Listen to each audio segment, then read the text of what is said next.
ففروا الى الله اینی لکم منه. پوتین گفته که اگر در شوروی یک بین انفجار کنه، ما در ظرف نیم ساعت تماما مسلمانان را از بین. ففروا الى الله، ترجمهش به سوی خداوند فرار نمایید یا فرار به سوی الشیطان الرجیم. بسم الله الرحمن الرحیم. الحمد لله والصلاة والسلام على رسول الله وعلى آله وأصحابه أجمعين. أما بعد، فقد قال الله تبارك وتعالى في محكم كتابه وهو أصدق القائلين: فأنا أعوذ بالله من الشيطان الرجيم. بسم الله الرحمن الرحيم. ففروا إلى الله إني لكم منه نذير مبين. صدق الله مولانا العظيم وبلغ جناب رسوله الكريم، ونحن على ذلك من الشاهدين والشاكرين، وآخر دعوانا أن الحمد لله رب العالمين. السلام عليكم ورحمة الله تعالى وبركاته. خوش آمدین. عنوان امروز ففروا الى الله، ترجمهش به سوی خداوند فرار نمایید یا فرار به سوی الله تبارک و تعالی.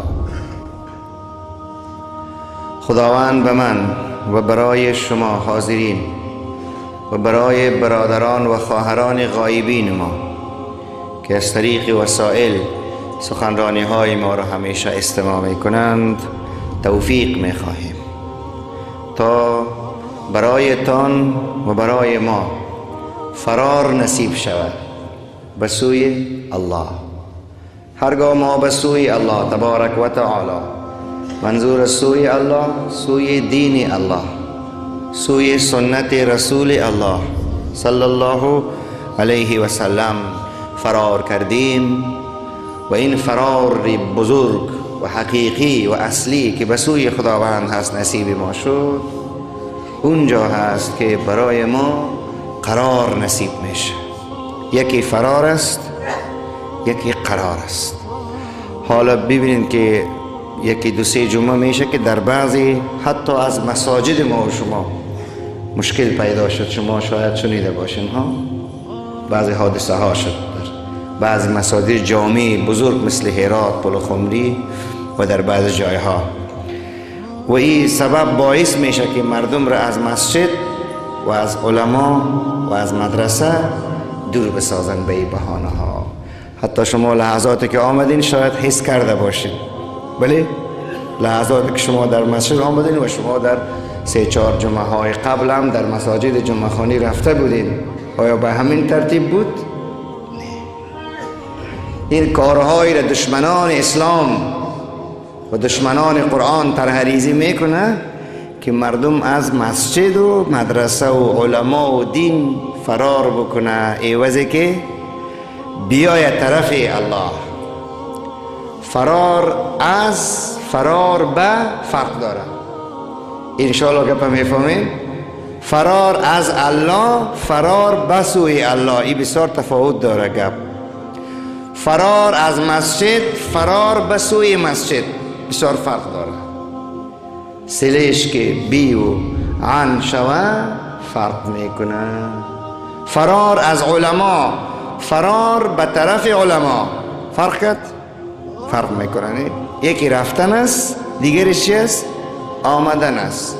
فرار به سوی اولیاء الله، فرار از اولیاء الله، یکیش رفتن به طرفشون، دیگرش فرار به سوی قرآن، فرار از قرآن. چقدر فرق میکنه. یعنی دشمنان این دین، دشمنان این میهن، دشمنان این سنت بسیار کوشش میکنه که مردم فرار کنه از چی؟ از خدا و از پیغمبر علیه السلام و از قرآن و از دین و از منبر و از محراب و از دعوتگران و از بزرگان و مشایخین و علما، اساتید و کسانی که مردم را میفهمانند که گپ چیست. بعد بعضی از بچه ترسانک ها را به بعضی از بی ایمان ها نشان میتن و اونا هم باز فرار میکنن.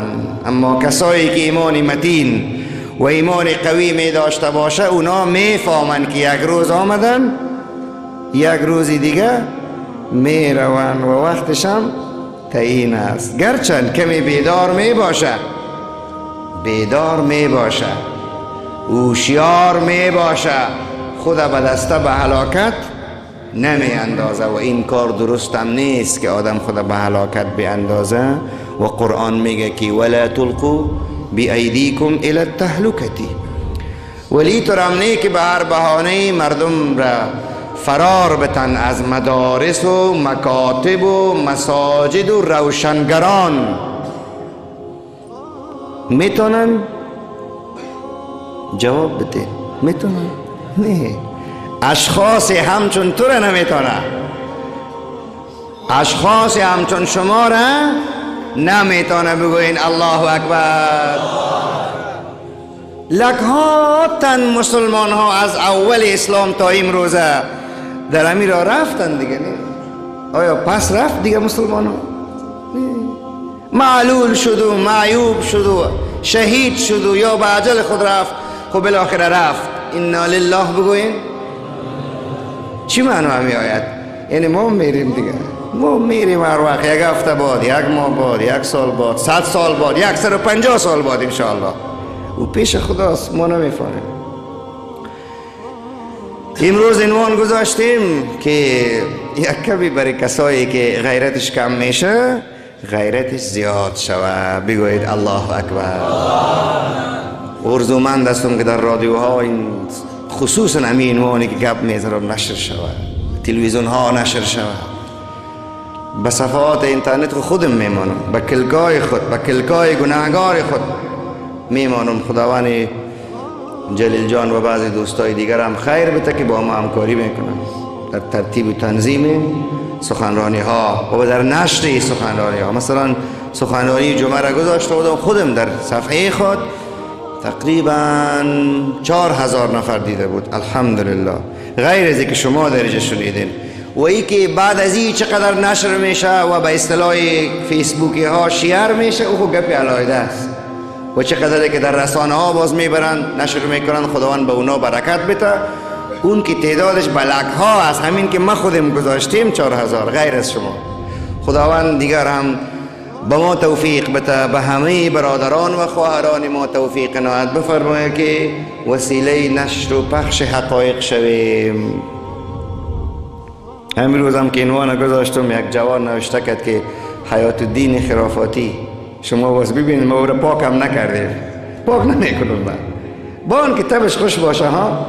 باز برش مسیج کردم که سلام علیکم برادر محترم، جور استی؟ گفتم من عنوان گذاشتم ففروا الی الله، ای آیت قرآن است عزیز دل. این حال نگفتم برش که تو کافر نمیشی که آیت قرآن خرافات بخونی. مسلمان است، یعنی چون من یک دید مذهبی دارم و او از مذهب بیرون است، با او خاطر خوش نمیم، باز میگه که خرافاتی. شاید همین قسم به هزاران تن باشن میخواهند که مردم را فرار بتن از علما، اما مردم ما آگاه هست. بگوین الحمدلله. نه تنهایی که فرار نمیکنه بلکه میره طرف کسایی که اون مردم را میبرن طرف الله تبارک و تعالی ان شاء الله و بفضل الله تبارک و تعالی. اول خود درد خود ما و شماست، درد در بین خود جهان اسلام. خداوند به ما مسلمان ها توفیق بده که به این تو گپا قلب همدیگر را نرنجه. خیلی از ما خب قلب باری هم نیست، او خیلی نمیرنجه، ولی هر کس باز این قسم قلب نداره، میرنجه، دوش میزنه، دعای بدش میکنه. باز از ما انشالله او تو نیست، خدا جور کردم اون قسم الحمدلله. ما یک کدام چالاکی من نیست، الله بی نیاز داده خودش جور کرده. بگوین الله اکبر. ما چیزی برش نمیگم. بعد وقتی برین طرف بیرون از اسلام، سبحان الله، شاید راست شاید دروغ، شاید راست، شاید دروغ. اعلان شد که پوتین گفته که اگر در شوروی یک بین انفجار کنه ما در ظرف نیم ساعت تماما مسلمانان را از بین میبرم. چه فکر کردی؟ ای فرعون، ای نمرود، ای شداد، اگر پوتین است، اگر اوباما است، اگر شرق است، اگر غرب است، اول خود تو این کار را نمیتونی. اگر گیرم همی قدرت خداوند برد داد. استدراج میگنی را. استدراج قدرت دادن به دشمن اسلام است.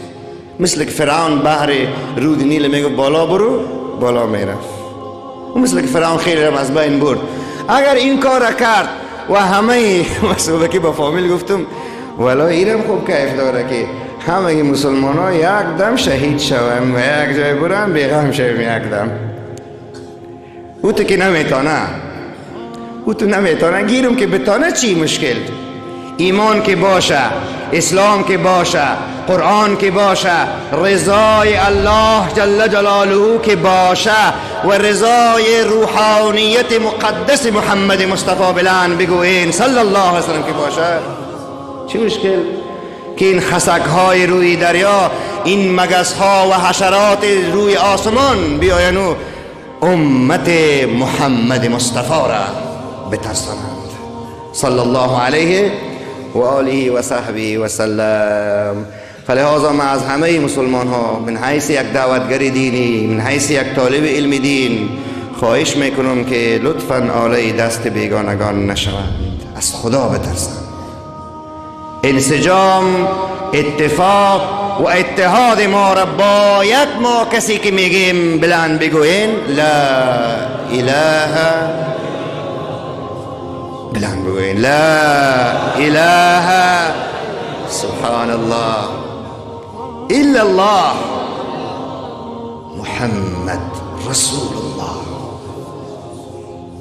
1,000,000 جان باشه تو فدای این کلمه میکنی؟ نمیکنی؟ بگو لا اله الا الله محمد رسول الله. این مگسکا و کیکا میاینو ما و شما را میترسانن. اگر بتاننم، اگر نتاننم، نتوانستنشان قوی هست. و متاسفانه از طرف مسلمان امروز یا دیروز یک راکت دورانداز شلیک شد. مثل که همیشه از طرف مسلمان به سینه مسلمان شلیک میشنه، در سوریه، در عراق، در یمن، در افغانستان. و شما خبرها را شاید دیده باشین که امروز یا امشب یا دیروز اشتباه نکرده باشم یک راکت دورانداز از طرف یمن شلیک شد طرف مکه مکرمه. چطور نشرمید ها؟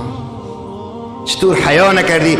گرچنده که ما بار بار شخصا خودم حکومت سعودی را ملامت کردیم، نه ما شما، و ملامت هم است که چرا راه حل میسنجه و اطفال یمن را حتی شهید میسازه. ولی آیا من حیث مسلمان تو حق داشتی که به طرف خانه خدا راکت شلیک کنی؟ و الحمدلله که در آسمان خنثی شد. بگوین الحمدلله. خنثی کردن، دنیای عرب خنثی کرد. خداوند دعا کنید که انسجام را بیاره. این نفاق و دهشت و جنگ و دربدری فرار به سوی خداوند نیست. جنگی که آدم با دشمن خدا میکنه که نامش جهاد است، اگر مسلمان ها منسجم شوند و متفق شوند و متحد شوند، اونو صحیح است که باز بگوییم فرار به سوی کیست؟ الله. ولی جنگایی که ما آله دست بیگانگان شویم، یکی ما شرقی شویم دیگه ما غربی و مزدور و غلام بیگانه باشیم، این که هیچ چیزی هم نیست. خداوند به همه برادران ما آمین بگوین و به همه خواهران ما توفیق بده که فرار نصیب شود به سوی الله. آن خدایی که حضرت آدم علی نبینا و علیه السلام را وقتی به طرفش فرار کرد از گیر شیطان نجات داد. آن خدای بی نیازه که وقتی حضرت موسی از گیر فرعون به طرف کی فرار کرد؟ برود نیل فرعون را غرق کرد یا نکرد؟ و حضرت موسی را خداوند بی‌نیاز نجات داد. آیا خدا تغییر کرده نعوذ بالله یا همون خداست؟ بگوین لا اله الا الله. خیر اگر ما پیغمبران نیستیم ولی خدا همون خدا هست نیست. آن الله قادر جبار قهار بی‌نیازه که حضرت یونس وقتی به شکم ماهی رفت، آیا توانست ماهی از بین ببره حضرت یونس؟ کی نگاه کرد حضرت یونس را در بین شکم ماهی؟ کی گفتین؟ الله. پکولا و کلاهایتان دسترتان بارین. دقیق گوش کن برادر، خوب گوش کنین. ففروا الی الله انی لکم منه نذیر مبین. حضرت پیغمبر صلی الله علیه و سلم میگه که خداوند میگه بگو برای امتایت که ما از طرف خداوند آمدیم، شما را میترسانم که اگر فرار به سوی الله یعنی نکردین، قهر خدا، بلای خدا جل جلاله، مصیبات الهی، آفتهایی که پدرتان نشنیده باشه و ندیده باشند بالایتان میریزه که ریخت، میریزه که ریخت و در حال ریختن است. دلیلش ما هستیم. ما طرف خدا فرار میکردیم، ما به الله دعا میکردیم، ما دامن بلا کیف الله بی نیاز را محکم میگرفتیم، ما سر به سجده به دربار خداوند میگذاشتیم، ما اشکهای ندامت و حسرت میریختیم، ما شریعت پاک حضرت محمد مصطفی را بلند بگوییم صلی الله علیه و سلم محکم میگرفتیم، ما در راه شراب و قمار و رقص و زنا و قتل و اختطاف و دزدی و نفاق و بدبختی و عدم همدیگر پذیری نمی رفتیم. خداوند ما را کمک میکرد. هدف این تبلیغ چیست؟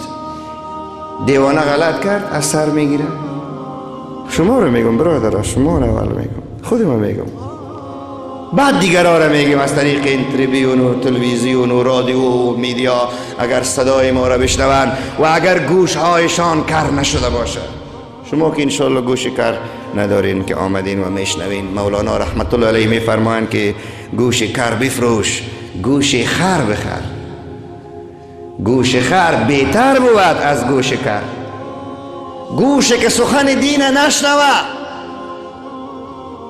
و حتی آیات قرآن بالایش تأثیر نکنه، خود دیگه شرمنده های مثل فرعون شرق و خدا زده های مثل نمرود غرب سیاست های پلاستیکی میکنه دیگه، از دست خود ماست. وگر نمیتونه در صورتی که 1.5 میلیارد سبحان الله بگوید، بلند بگوید 1.5 میلیارد بیشتر است. 1.5 میلیارد شیر بچه ها و شیر دختران محمد مصطفی صلی الله علیه وسلم به نام مسلمان زنده باشه و هر دیوس و پپوس بیایه و ما را از مرگ بترسه.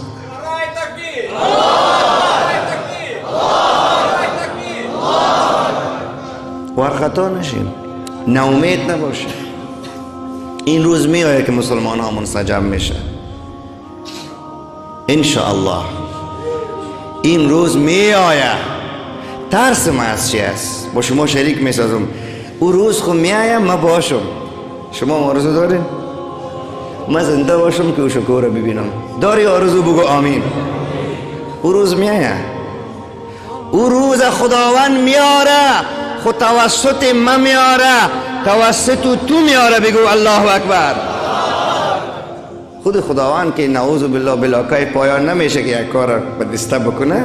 نه، ما تو رم سر ما تو میسازه این دنیا را. مگر نگفت جناب حضرت محمد مصطفی تو با شاق نگوین، ما او طرفش نمیگم. جان ما، نام ما، نفس ما فدای نام مبارک رسول الله صلی الله علیه و سلم. اون مبارک حدیث مسلم شریف است. گفت با پشت ناخونم نشان داده شد همه کره خاکی را که تماما کره خاکی را در آخر زمان اسلام گرفت. بگوین الله اکبر. ما بالمثل برشان اختار میتیم. اول ما به طرف کی فرار کردیم؟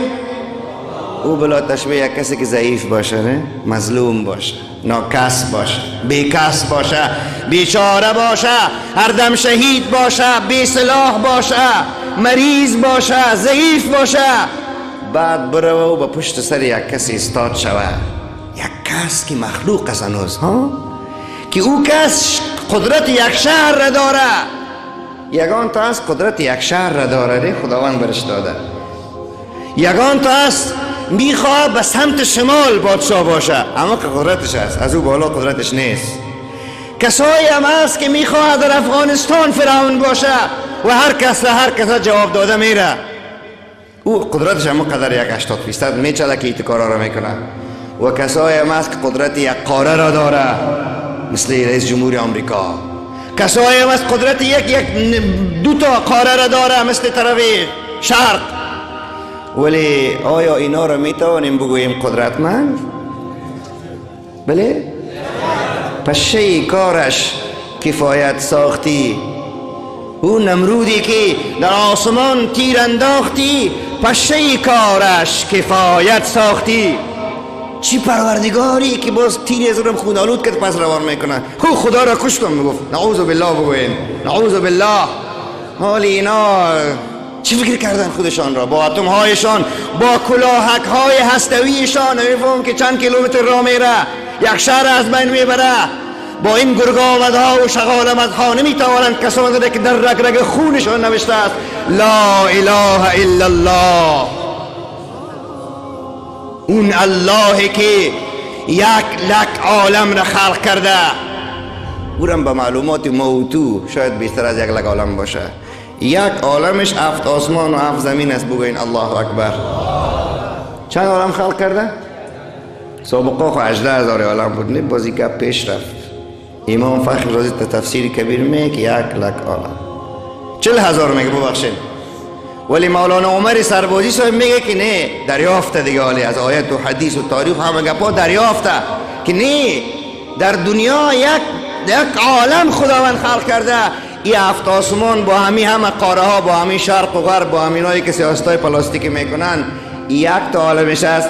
99 هزار عالمش هنوز کس خبر نداره، نامش نمیدانه.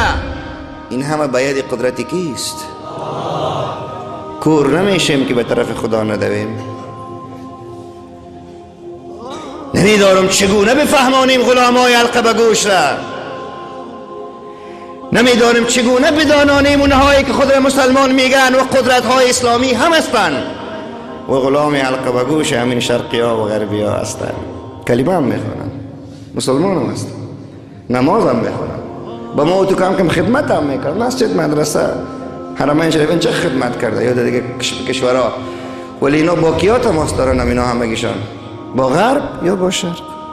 برایشان نصیحت میکنیم، چی بشنون چی نشنون، برایشان پیام میدهیم. شاید از طریق فیسبوک ها و اینترنت ها و رسانه ها روزی از روزها برسه همین انسان بد که حیات الدین نام داره همینطور یک پیام از خودش نیست، از قرآن است، با آواز بلند میشنوم ففروا. نه همه بگوین ففروا، چنان بلند بگوین سرایتان صاف شو به دنیا تیت شوه. ففروا الی الله. به خدا پناه ببر، به خدا پناه ببرین. از چی میترسی؟ اول خود رو نمیتانه، دنیا رو میگیم، دنیا اسلام میگیم، جهان خواب برده امت محمد مصطفی علیه السلام میگیم. افسوس به نام ما، وای بر حال ما. چطور به یاد بردیم قطره های اشک حضرت رسول کریم صلی الله علیه و سلم را که هر لحظه و هر آن میگفت قلبا یا زبانا اللهم امتی امتی. و چی دانسته بوده حال امت پیش از پیش، چطور درک کرده بوده.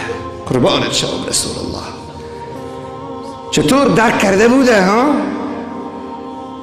حال ذلیلیت این امت را در قرن 21. لا تقنطوا من رحمت الله. قلبم میگه برات بگویم که لا تقنطوا من رحمت الله. هیچگاهی مایوس از رحمت خدا نشو. خیلی چی کنیم؟ فرار به سوی الله کنیم. هم نماز خود درست بکنیم. الله اکبر الله اکبر. چی گپ است برادر؟ مولا صاحب خب مرا خب مقتدی نگفته و نمیگه الحمدلله. طول نشدیم که مرا گفته باشه. مسجد داخل شدیم همه خاموش است الحمدلله. یک نعمت است. ولی اول میرن خود مولای صاحب و دامولا صاحب میگن مولا صاحب نماز بسیار دراز کردی امروز کار داشتم. سر قبر مولای صاحب تبلیغ میکنه شاید به گوشش مولای صاحب یک 6-7 دقیقه زیاد نگوین خب مرده نفرم مرده و دفنم کرده هنوزم عبرت نگرفته اوش که زیاد نگوین. خوش صاحب خوش هرچی که شما بزرگوار میگین باز مرا خود مشک نمیتده. او مولا امام بیچاره چی بگیده او؟ های عالم دین ای اقتداگر علما ففروا الى الله ففروا الى الله انی لکم منه نذیر مبین. پیغمبر علیه السلام میگه که ما علما از طرف اونا میگم بر شما ما از طرف خداوند شما را میترسانم. این میگه یک تفسیر کار است. گوش کنین جوانا اینی لکم منه نذیر مبین یک تفسیر کلان در اینجا کار است. وقت قرطبی را تفسیر کبیر را ابن کثیر را مظهری را و غیره معارف را همه مفسرین ببینی ای مزه میکنی هی که لذت بخش از تفسیر این آیه مبارک که چگونه این مفسرین رحمت الله تعالی علیهم اجمعین به تفسیر میکشین آیات قرآن را. من میترسانم شما را نذیر مبین ترساننده آشکارا پوسکنده برد میگم که این گوی رقم است. یعنی کدام گپ چی رقم است؟ کدام گپ چی رقم است؟ اگر فرار نکردی به سوی الله تبارک و تعالی سرت غضب خدا میآید. صحیح شد؟ اگر فرار نکردی طرف الله اگر مؤمن باشی سرت ابتلا میآید. قهر سر کسی که بی ایمان میشه بعضی مسلمان ها بی ایمان میرن مرتد شدن نه این قهر خداست.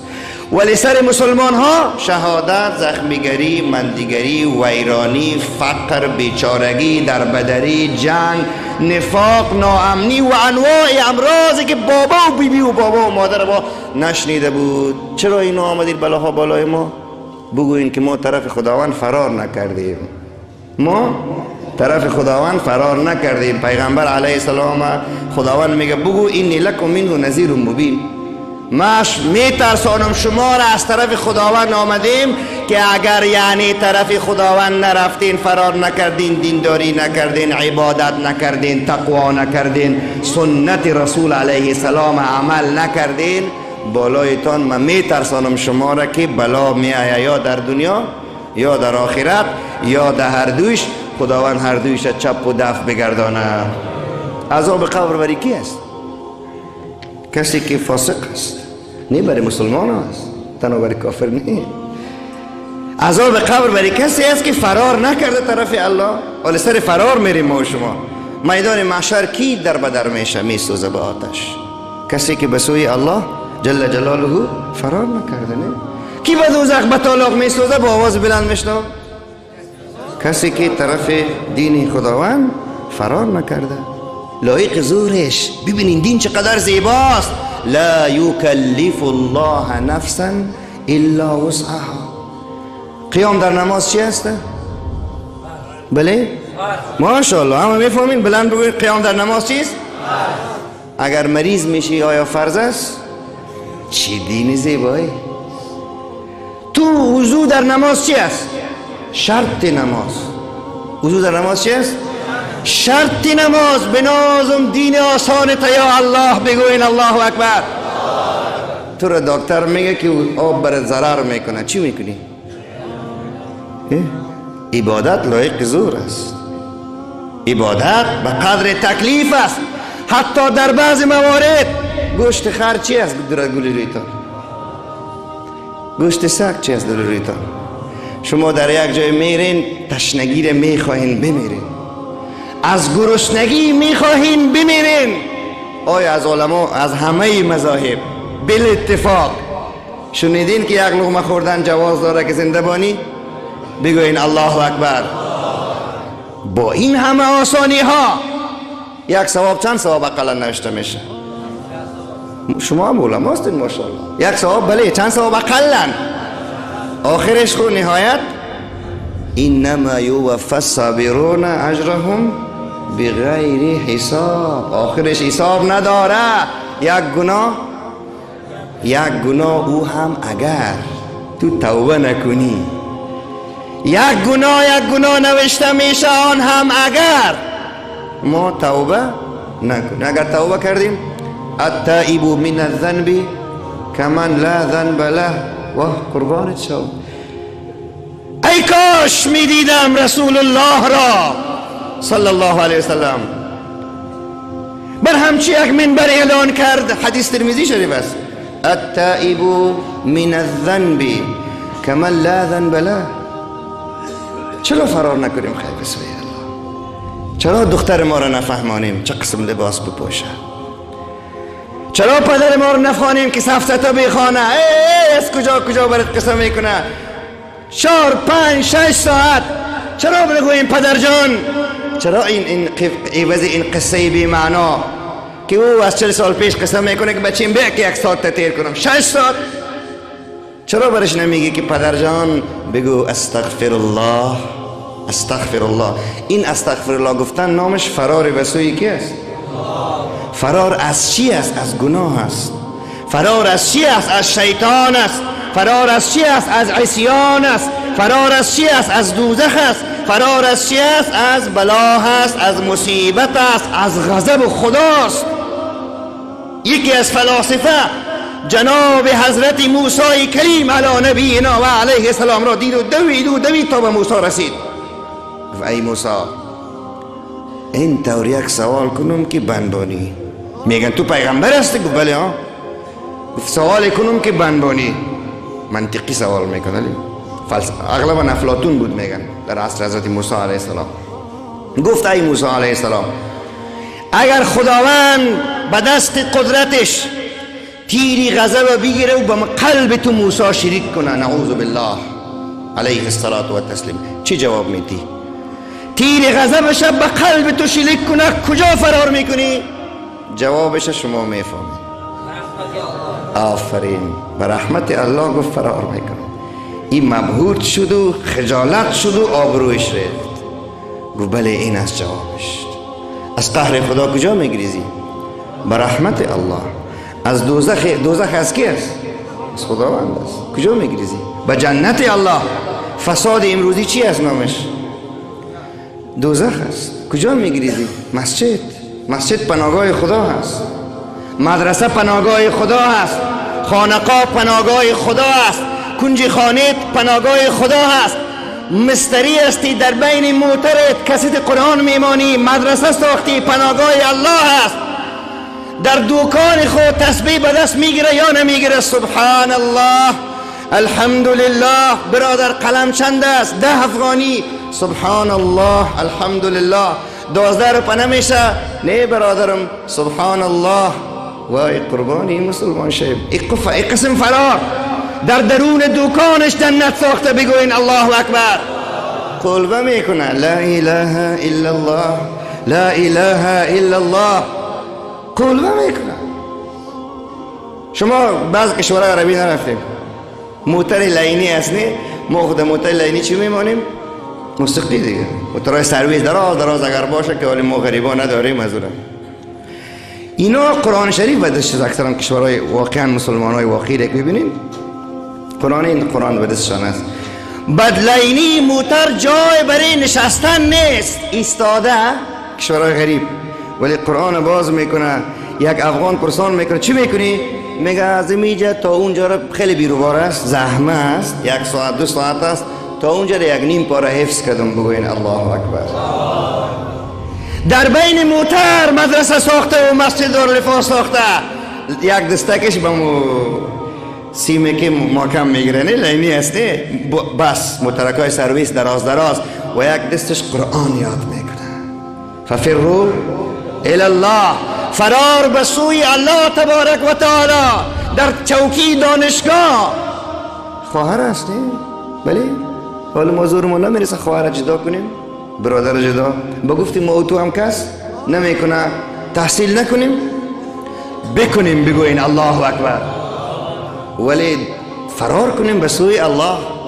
ما دیدیم، خودم رفتیم و دیدیم. والله کسی ایمانش قوی باشه، در رگ رگ خونش ذکر الله تعالی جاری باشه و هر لحظه یادش بیایه که این دین به چه زحمت تا اینجا رسید، چشمش هیچگاهی نمیتوانه به نظر خیانت به خواهر نامحرم نگاه بکنه بگوین الله اکبر. نامش فراری به الله است. ولی کسی فساد بکنه درون مسجد هم میکنه انشاءالله. ندیدیم که سبرا را چند دفعه نگرفتیم، کفش جزا را نگرفتیم، در گرد بیت الله شریف که سبرا نمیگیرن. کسی که فساد میکنه در درون خداوند شاگردای مرا نگاه بکنه انشاءالله. ولی در درون مدرسه تلفن به جیبش است، فیسبوک است، توییتر است، یوتیوب است، گوگل است، هر نوع دوزخی که بخوای در اون تلفن است. اگر کس خداوند توفیق نده و اگر کس به سوی الله فرار نکنه، تنها ما به نامش و سینما 2 تا دمزار بود ولی از بین رفته اورم، چون در هر جیب 5 تا سینما ساده. امروز وقت خیلی خطرناکی است برادر عزیز. راه حل تنها فرار به سوی الله است. بگوییم، بفهمانیم، بگیریم، دعوت کنیم، نصیحت کنیم. زور ما اگر میرسه به دست خود دور بتیم. خداوند ما و شما را توفیق عنایت بفرماید. همان گونه که حضرت ابراهیم علیه السلام را که در بین آتش میسوخت به کی پناه برد؟ بعد که پناه برد با وجودی که اونجا آب هم نبود و اطفایه هم نبود و حضرت ابراهیم ظاهرا کدام دفاعگری هم نداشت، آیا حضرت ابراهیم سوخت؟ بله؟ اون خدایی که حضرت ابراهیم علیه السلام نجات داد حالا همون خدا هست؟ بله بگوین الله اکبر. همون خدایی که نه ازل است و نه به ابد پیوند داره و نه جهت داره و نه کیف داره و نه مکان. همون خدایی که حضرت یوسف علیه السلام را که فروخته بودن، غلام زلیخا ساخته بودن مردم مصر، آیا همون خدا حضرت یوسف را پادشاه و صدر اعظم نساخت؟ همون خدا هست دیگه.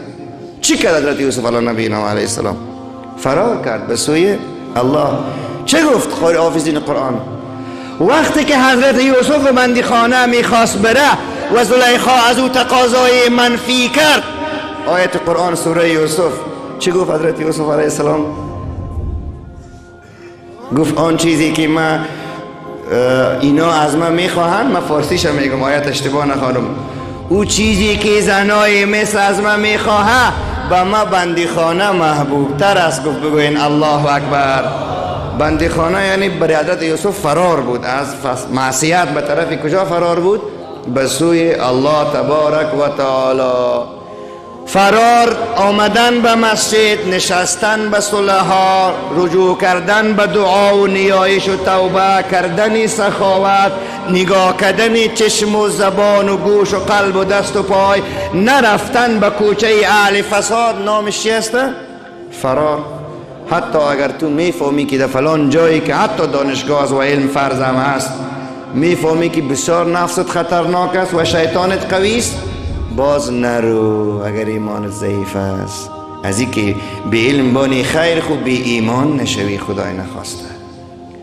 سلبی ایمان نشوی، نگویی مثل اونهایی که عاشق شدن و چشم عاشق هم کور است.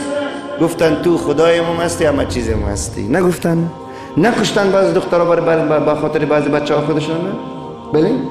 نکشتن بعضی بچه ها برای بعضی دخترها خودشان را؟ حتی به نزد ما آمدن.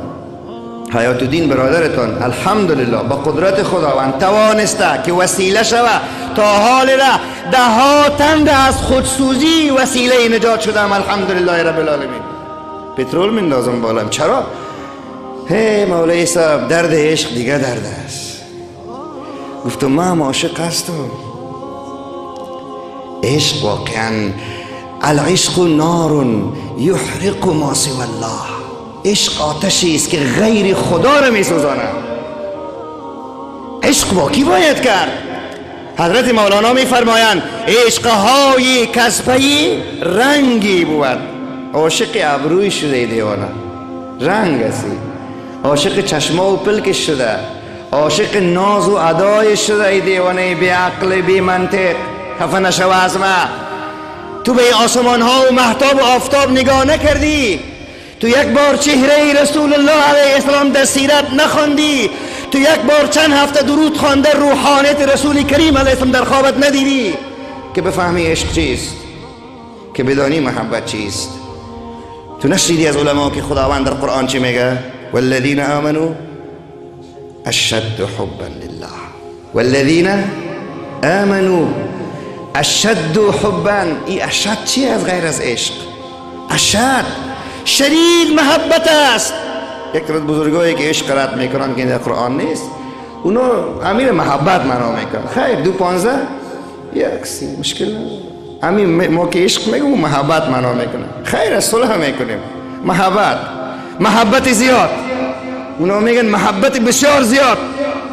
العشق فرط المحبت. مقوله علمایی که تایید میکنن عشق فرط محبت. خو یک نفر میگه عشق نیست، خو نیست. عشق نیست، خلاص. محبت هست نیست، مهر هست نیست، عاطفه هست نیست، انسانیت هست نیست. بسیار بودن محبت که یک کسی جانش در راه خدا میته، این چی است؟ فرط محبت است، زیاد بودن محبت است. الحمدلله قناعت دادیم، راه برش نشان دادیم. گفتم گاهی وقت قرآن خواندی؟ بله ها، قرآن برد مزه داد؟ نه مولای صاحب، غیر از صدای همون دختر هیچ چیز خوشم نمیاد. دیدین چگونه دیوانه شده؟ دیدین چگونه مغزش کور شده؟ بچه من یک دو آیت قرآن بخوانم میشنوید؟ شما که بخوانید میشنوم. تو بخوان برش خوب قرآن. اشکایش ریخت، اشکهایش میریزه به خواندن قرآن و عاشق قرآن میشه و محب قرآن میشه و مخلص قرآن میشه. وقتی مخلص قرآن شد به کجا فرار کرد؟ به طرف الله تبارک و تعالی فرار کرد. اون وقت ما شما میره تصمیم میگیرین، قصددار هست اینا، راه حل چیست؟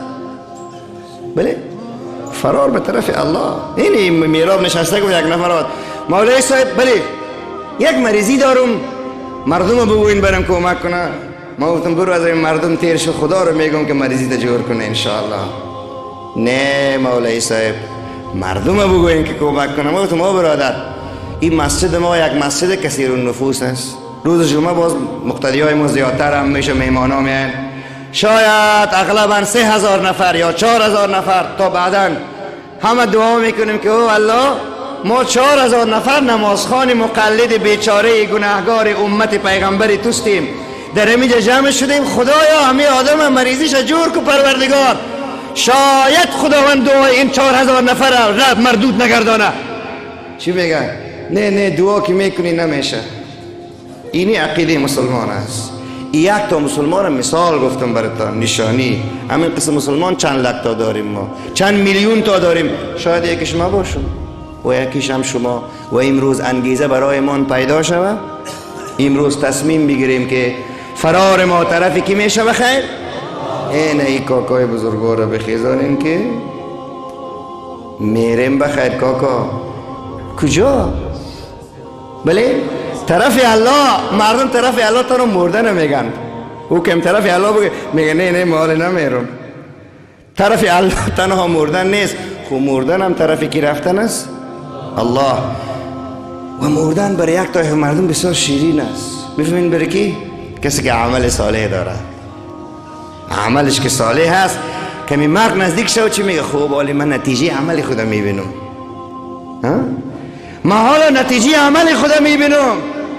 خب اون فرشته هایی که حضرت رسول الله بلند بگوین صلی الله علیه وسلم وعده کرده بود که صالح باشی میآیند، کو ببینم این فرشته ها چگونه هستند. و ما و شما که اکثرا گناهگاریم، همین که مرگ الله توبه استغفر الله، خدایا من چی دارم که به حضورت بیایم، پروردگارا من چی دارم؟ فقط یک چیز داریم، نامش رحمت است، رحمت الله تبارک و تعالی. خداوند اعمال ما و شما را صالح بگردانه. انشاءالله شما میفهمین این آیت 50 است در سوره زاریات. انشاءالله کسایی که سواد دارین چند دفعه این آیت در تفسیر ببینین، کابلی، معارف، کسایی که اهل تحصیل هستین چند دفعه ببینین. کدام عالم دیگری هم که در همین مورد صحبت کرده باشه کلیپ او هم گوش کنین، مزه کنین. اگر عربی رو میفهمین دنیای عرب گوش کنین طور مثال، اگر ترکی میفهمین علمای ترکی هم خوب صحبت میکنن، مصری ها و افغانی خوب ماشاءالله علمای ما شما زیاد هستن، شما گوش کنین بدون از اینکه دایفه کرده باشه. دایفه میفهمین او یک طایفه باز دیگه طایفه را که میکوبه ایره دایف میگن، دایفش نگیرین علما را. اگر من هم کدام دایف کردم دایف نگیرین، دایف میفهمین. یک طایفه میگه من حق تنها من هستم، جنت تنها من میرم، مسلمان تنها من هستم، دیگه همگی گمراه است. بگوین استغفر الله. میگه تنها من موحد هستم، دیگه کلگی چی است؟ مشرک. بگوین استغفر الله ربی من کل ذنب و اتوب الیه. نفس مبر آمد کلمه خونده، نماز خونده، روزه گرفته، گریه کرده، زحمت کشیده، به دربار الله لا شریک واحد سر مانده. و او فقط همی که ما به کدام عالم دین سلام دادیم و احترام به کدام ولی خدا کردیم و یا گفتیم حضرت امام ابو حنیفه رحمت الله علیه خوش نامدیم و گفته که امی آدم مسلمان نیست. استغفر الله. خداوند برایشان توفیق بده، برای ما توفیق بده، برای شما توفیق بده که فرار کنیم به سوی الله. خوب اگر تو به سوی الله فرار کنی باز خداوند چی میکنه؟ میفهمین چی میکنه؟ این شما که اکثرا مولوی و عالم هم نیستین، یک تعدادتون هستین، یک تعداد نیستین، نه؟ این قگه به شما میفهمین قبلا هم که امی تو که طرف الله بری. سوال میکنم جواب بتین. دروازش به رویت باز میکنه یا نه؟ توبیت میپذیره یا نه؟ دل امید پیدا میشه یا نه؟ ما براتون یک حدیث بخاری شریف بار بار خواندم، یادتان است؟ حدیث قدسی حضرت امام بخاری صاحب در صحیح البخاری حدیث شریف است، پیغمبر علیه السلام به سند خودشان نقل کرده: من تقرب الی شبرا تقربت الیه ذراعا. خداوند میگه که کسی که طرف ما یک بلس نزدیک میشه، ما طرف از او یک گز بلا کیف نزدیک میشم، و کسی که طرف ما یک گز نزدیک میشه ما یک قلات بلا کیف. ای قلات منه، قلات بلا کیف که او به زبان و به چشم و عقل ای برتر از قیاس و خیال و گمان و وهم. اصلا در ذات خدا فکر کردن ممنوع است، چون عقل ما ناقص است. ولی آل حدیث شریف میگه که قلات بلا کیف ما نزدیک میشم. باز چی میگه؟ ای بنده اگر تو آهسته آهسته طرف ما بیایی با آواز بلند بگوین که خداوند باز چی میگه؟ اگر یاد دارین خب بلند بگوین خداوند چی میگه؟ طرف شما میدوم و مصدقیت شوم پروردگار بایی دویدن بلا کیف. اتیتو حرولتن، نص حدیث طلای سرخ کتاب صحیح البخاری که کتاب بزرگ حدیث است و هیچ مشکل همین حدیث از نگاه سند نداره. و حضرت پیامبر محبوب ما بلند بگوین صلی الله علیه وسلم میگه که خدا جل جلاله میگه اگر طرف ما آهسته آهسته بیایی، از ما و شما هم تو آهسته آهسته رفتن از نه همی تو کشمکشال، گاهی ترک نماز، گاهی ادای نماز، گاهی گریه میکنیم، گاهی گریه نمیآید، گاهی روزی نفلی میگیریم، گاهی که یک چند هفته خطا بوده، دوشنبه و پنجشنبه یاد ما میره. بسیار کوشش میکنیم چشمای ما نامحرم نبینه، بازگاهی میبینه. این آهسته آهسته رفتن است. ولی خداوند بی نیاز رحمتش طرف ما میده و خداوند ما شما را اهل رحمت بگردانه، اهل برکت بگردانه. ففروا الی الله انی لکم منه نذیر مبین. فرار کنین به سوی الله تبارک و تعالی. انشاءالله تماما برادران عزیز من و خواهران گرامی ما فهمید که فرار به سوی خدا یعنی چی؟ داد بزن به دربار خداوند، دعا کو به دربار خداوند. این شب جمعه بود. افسوس، بگوین افسوس. اکثر ما 1 بجه 2 بجه می شب خواب بودیم، نه؟ هم تو نبود. 3 بجه می شب اکثر ما خواب بودیم. 99%. سحری ها حضرت حافظ میگن که هر گنج سعادت که خدا داد به حافظ، از یمن دعای شب و ورد سحری داد. همه خواب است، این ورد میکنه. این رفتن به سوی کی هست؟ به سوی الله تبارک و حج رفتین. حج خداوند شما را حرمین شریفین ببره. همین کفن میپوشی، بگوین لبیک اللهم لبیک. یک عجیب کیف است. رفتن به سوی کی است؟ او دیوانه گفته بوده که نه مسلمان هم خوب بیت الله را پرستش میکنن. مسلمان ها هم خوب، در حالی که خداوند چی میگه؟ فلیعبدوا رب هذا البیت. رب هذا البیت خداوند میگه شما عبادت کنید خدای خانه را. ولی بود پرستا سر ما شما انتقاد کردن که بود پرستا بت پرست میکنه، مسلمان ها خانه را، خانه خدا را. نعوذ بالله. اونجا فرمان شدیم که بریم. طرف است، طرف. خداوند گفته بیاین، ما رفتیم با قرآن عظیم الشان. یا سایر به خدا به خانه یتیم که تو 1 چند کیلو گوشت میبری نصف شو یا سر شو یا 20 تا نان گرم، چقدر ارزان است ها. والله در بعضی فامیل ها بچه ها سر نان می جنگن. مادر ولی در من نصف نان رسید، اونو بیادرم 1 تا نان خورد. پدرش پول نداره 2 تا نان بخره. این حج است. تو وقتی 10 تا نان گرم به خانهش تق تق میزنی که اینک کاکا چی است؟ نان گرم. هنوز اون تفلک این نان رو به مادرش نرسانده، پلاستیک رو میدره و به دهن خود میزنه. تو 1 دقیقه به طرف این طفل، به طرف این طفل رفتن به کجا رفتن است؟ الله انا عند منکسرة قلوبهم. حدیث قدسی ما میگه در دل شکسته دلان هستم الله بی نیاز. الله بی نیاز. نمیگه که رسول الله صلی الله علیه و سلم کسی که میبوسه پاهای والدین مبارک شه. امام ابوبکر بایهقی به سند چنین حدیث نقل و فتاوی شامی هم میگیره، گویایی که لخک دروازه جنت را بوسیده. بگوین الله اکبر. نماز شما آمدین، کجا آمدین شما؟ سوی الله. و در این روز که در روسیه، در آمریکا نماز جمعه خوانده میشه، بگوین الله اکبر. خود قارشان میگه که پلاستیکی سیاست ما کنن. نه، امروز در استرالیا نماز جمعه خوانده میشه. حتی برادر عزیزم یک عالم است به نام مجددی در غرب خوب سخنرانی میکنه، همه قسم میگیرن، لذت میبرن از صدای او مبارک. و بزرگوار دیگه ما مذهبی صاحب و سایر بزرگا در شرق و در غرب چنان خدمت میکنند که همه مردم را برای اسلام کشاندن. هیچ روزی نیست که مردم مسلمان میشن. میترسن اینا. این نمرود فرعون باز که از طرز چی میگه؟ در نیم ساعت من میتونم که دنیا را تباه کنم. تو چی کاره؟ تو کی هستی ای مخلوق ضعیف؟ اگر پشه خداوند به درون تو روان کنه، اگر رگ پای در حرکت بیایه، اگر نفس در همین لحظه استاد کنه، تو چی کرده میتونی؟ شاید باور به دین نداشته باشه، خداوند مسلمانش بگردونه. و اگر لیاقت اسلام ندارن، ما ببینیم که چه قسم رسوا شوند انشاءالله. ما این رسوایی رو ببینیم. همان گونه که سردار عالم بلند بگوییم صلی الله علیه وسلم گفت ای خدایا دشمنان اسلام را مثل عاد و ثمود هلاک بگردان. شما آمین بگویید. همان گونه که خواست بیت الله شریف را، کدام پادشاه میخواست ویران کنه؟ ابرهه. فیلها که چاندارهای آن وقت بود، فیلها که تیاره های آن وقت بود، توپه های آن وقت بود، همو چیز بود دیگه. خواست بیت الله را ویران کنه. چطور جیت های معنوی را از آسمان خداوند روان کرد؟ ابابیل، سوره علم ترکیف که تشریح میکنه، و فرقشان سنگ باران کرد. مگر امروز نمیتونه؟ که میتونه.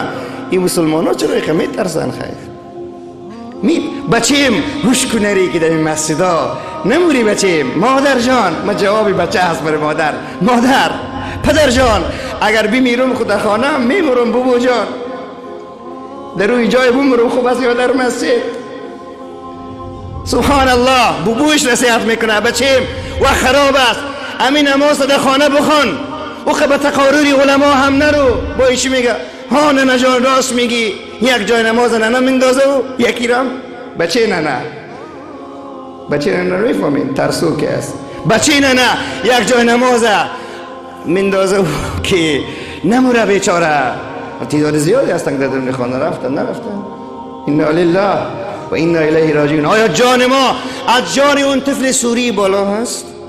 شما دولت سوریه رو دیدین؟ والله او طفل معصوم عرب چی میگه؟ گوش کو که چی میگه. شاید تو ندیده باشی. مادرش شهید شده، پدرش شهید شده، برادر و خواهرش شهید شده. این طفل خانه ویران شده، خانه سوخته. چی میگه؟ حسبنا الله و نعم الوکیل. بگوین حسبنا الله، ما را خدا بس است. حسبنا الله چی معنا؟ برای ما پروردگار بس است. حسبنا الله و نعم الوکیل. خداوند چی کار سازی است. چیغ میزنه که حسبنا الله. و همچنان که یک طفل از فلسطین 3-4 سال پیش در ویدیو شنیده بودم به همین شکل دست خواهرکش میگیره و حسبنا الله و نعم الوکیل ففروا الی الله. خداوند آرامی را بیاره. دعا کنین خداوند آبادی را بیاره. نام اسلام کس بد کرده نمیتونه. امروز از زبان خود امو کسیفا ببرای که اسلام دینی وحشت نیست.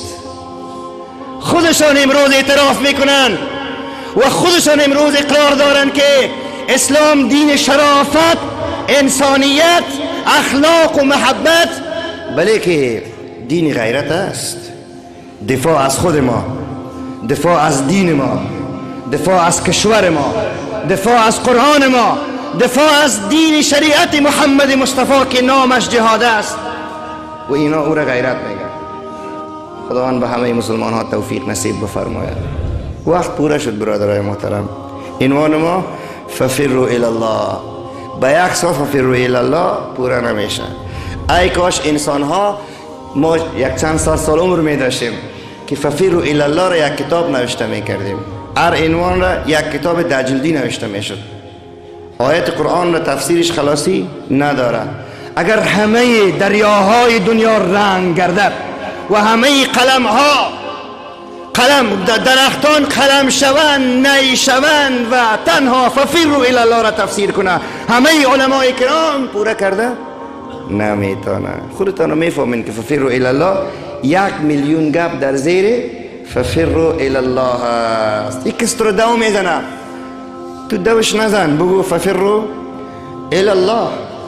طور مثال یک کسی با تو کینه میگیره، تو قلبت میخواه طرف الله بره، چی چاره داری؟ کینه نگی. در دل که کینه باشه نور نیست، محبت نیست. یک کسی از من وقت یک سوال کرد، ایره میگم دعا میکنیم.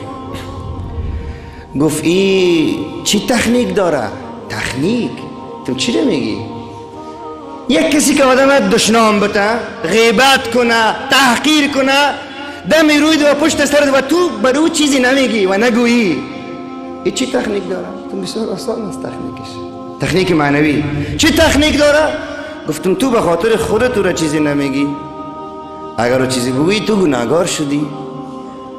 اگر تو فحش بگویی، کینه بگیری، غضب کنی، غیبت کنی، قلب تو رحمت خدا دور شد، بالای تو شیطان برآمد، روحانیت رسول الله از تو ناراض شد. حالا به خاطر خودت میکنی این کاره. یکی خوب آدم چی میگه؟ والا چقدر خوب آدم است. خوب آدم نیست، به خاطر خودش کرده.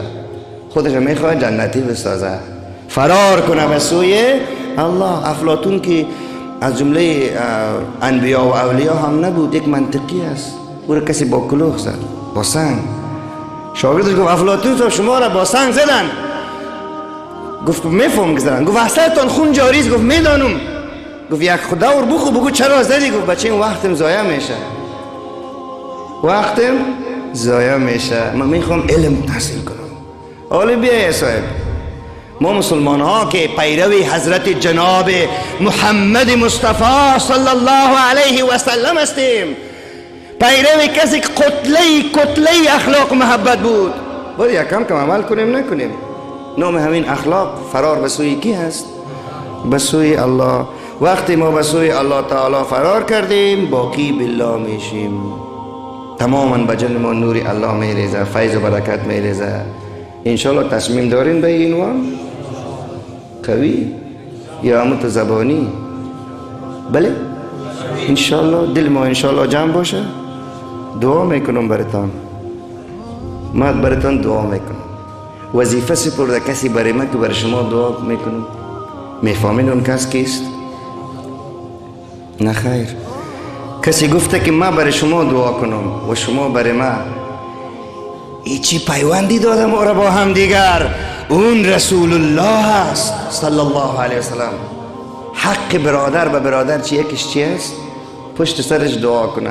ما براتون دعا میکنم که الله برای شما و برای شنونده و بیننده های ما هم فرار به سوی الله نصیب شوه انشاءالله. و میفهمین که این درخواست از شما هم دارم. اینجا مطالعه میکنم ها. ما یک نفر برای شما دعا میکنم، شما چند هزار نفر انشاءالله. سبحان الله. یک روز یک کسی آمد گفت یک کمپیر 120 ساله هر شب برای شما دعا میکنه. ما گفتم الله خدا را شکر. یک کمپیر 120 ساله تهجد که میخوانه، من گفت که برای دعا میکنه خدایا حیات دین خیر بده. ما گفتم برش بگو که یک کمی علاوه کنه در دعایش، زیرا رسول الله علیه السلام در یک جای میرفت و یک کسی سجده کرد و بعد از دعا گفت که خدایا مرا و محمد ببخش صلی الله علیه وسلم. پیغمبر گرامی برش گفت کمی دعایت کلان کو، کمی کلان کو. گفتم برش بگو که حیات دین و شنونده هایش و رفیقایش و تماما مسلمان ها، چون اون مادر ما 120 ساله و دوست خداست و ولی است، نمازخوان، روزگیر و عمرش هم سبحان الله خوشبخت است. و جالبی است که یکی از مادرها را گفتن که گاهی گاهی در عالم رویا ملاقات میکنه با سپهسالار انسانیت حضرت محمد مصطفی علیه السلام و اونا را هم گفت که دعا میکنه. ایره میگن فرار به سوی الله. دعا را پیدا کنه، درودی دعا را پیدا کن. چه قسم مردم برای دعا کنه؟ راهش پیدا کن. او که باز دعا میزنه او هم دعاست در حقیقت. او ما شما را دشنام که میتن توهین که میدن که این طور است که او طور است که ایره طور گفته نگفته ایره هم به فایده ماست. کسی را که غیبت کنی ولو آدم اون بدی را داشته باشه، نه غیبت چی میگن؟ بد گفتن کسی که او اون بدی را داشته باشه. اگر نداشته باشه نامش چیست؟ تهمت. خب بیخی غریبی مدت تهمت زیاد میشه. اگر بوتان کده باشن خود غریبی زیاد میشه. اگر غیبت هم باشه من گناه را داشته باشم هم گناه من نوشته میشه به پای همون کسی که چند هزاری که میگن هر دویش فایده کردیم. هم مگیش نامش چیست؟ فرار به سوی الله. از این خاطر ما همه را دوست داریم، مسلمان ها را البته، و میریم به طرف خداوند. و در آخر کارم ما شما چی میگیم؟ انا لله و انا الیه راجعون. اما وقتی کلی چیز تیر شد فکرتان است. اگر وقت میخواهم که یک چند لحظه برای دعا وقت بانیم، باز میبینم که از دست شوق شما وقت خلاص میشه و سخن نه. السلام علیکم و رحمت الله تعالی و برکاته.